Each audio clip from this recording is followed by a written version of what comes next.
محترم، ہاتھ کی انگلیوں کے ناخن ٹوٹے ہوئے ہیں، 3 سال ہو گئے ہیں۔ جو لوگ چاہتے ہیں نا ان کے دانت، ان کے ناخن اور ان کی ہڈیاں کبھی کمزور نہ ہو، نبیز پیو، نبیز۔ کیسے؟ 1 گلاس پانی لو، اس میں 10 بادام ڈالو، 5 کھجوریں ڈالو، 1 چمچ سفید تل ڈالو، 1 چمچ اس میں کشمش ڈالو، 1 چمچ چاروں مغز ڈالو اور 1 چمچ خشخاش ڈالو اور اس کو بھگو دو، ساری رات پڑا رہنے دو۔ جس کو شوگر ہے وہ کھجور بیچ میں سے نکال لے اور اس کی جگہ پہ 1 یا 2 عجوا کھجور ڈال لے۔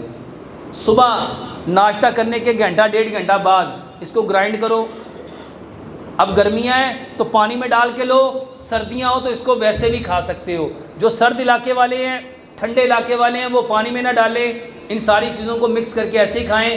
اور جو ہمارے یہاں پہ گرم علاقہ ہے، اس میں آپ نے اس کو گرائنڈ کر کے تو یہ لو، انشاءاللہ ناخن کیا، ہڈیاں کیا، دانت کیا، زندگی میں کبھی نہیں جڑیں گے۔